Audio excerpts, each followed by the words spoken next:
So maayong buntag kanatong tanan ug welcome back sa atong channel.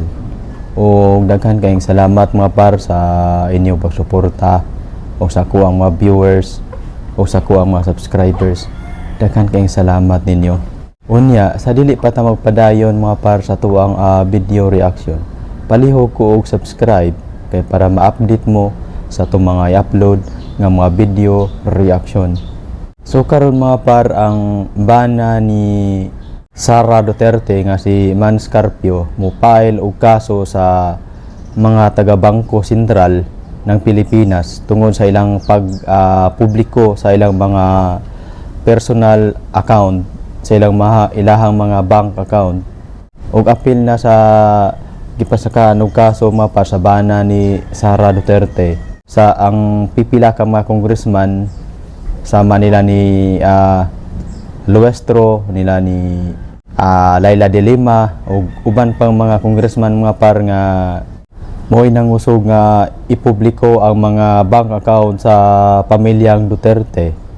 Mo na nga ni-file og kaso ang bana ni Sara Duterte kay tungod nakalapas kini sa ilahang katungod mga par, kay ngano dili mangguna siya pwede kay naaman ko'y balaod ana nga dili siya angay nga ipubliko ang imuhang mga bank account kay tungod security na sa imuha mga par.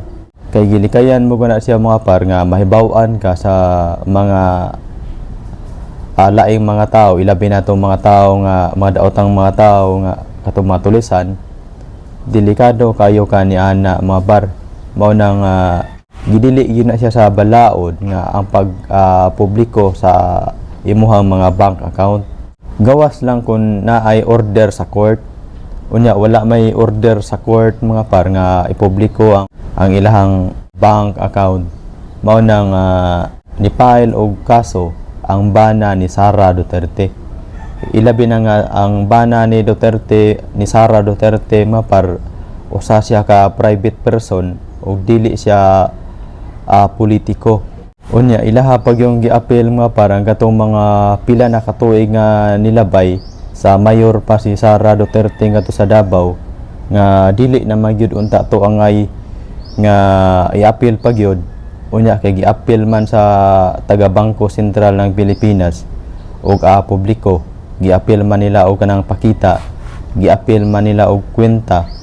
Mao na nga ni-file og kaso ang bana ni Sara Duterte. Kay gihimo maguni sa mga congressman mga par kay tungod wala pa gyud sila igo nga ebidensya nga mapalagpo nila si Sara, nga mapa-impeach nila si Sara. Mao nang ilaha pa gyud ning gilaygay ug maayo para maguni mga par, teknik mangguni sa mga congressman mga par kay para ma-discourage ang mga tao, ang katong mga dumadapig sa mga Duterte mausab ang ilahang una-una. Mao nang gilaygay paginig maayo sa mga congressman. Mao nang bisan og wala na ilabot ilaha pag yung giapil o gani ila paman gani itong giapil ang pag-eskwela ni Sara Duterte sa una nga bogo kuno si Sara Duterte. Ila pa pa testimonya pa nila si Madriaga nga klaro man kayo to nga kanang palpak ayo si Madriaga.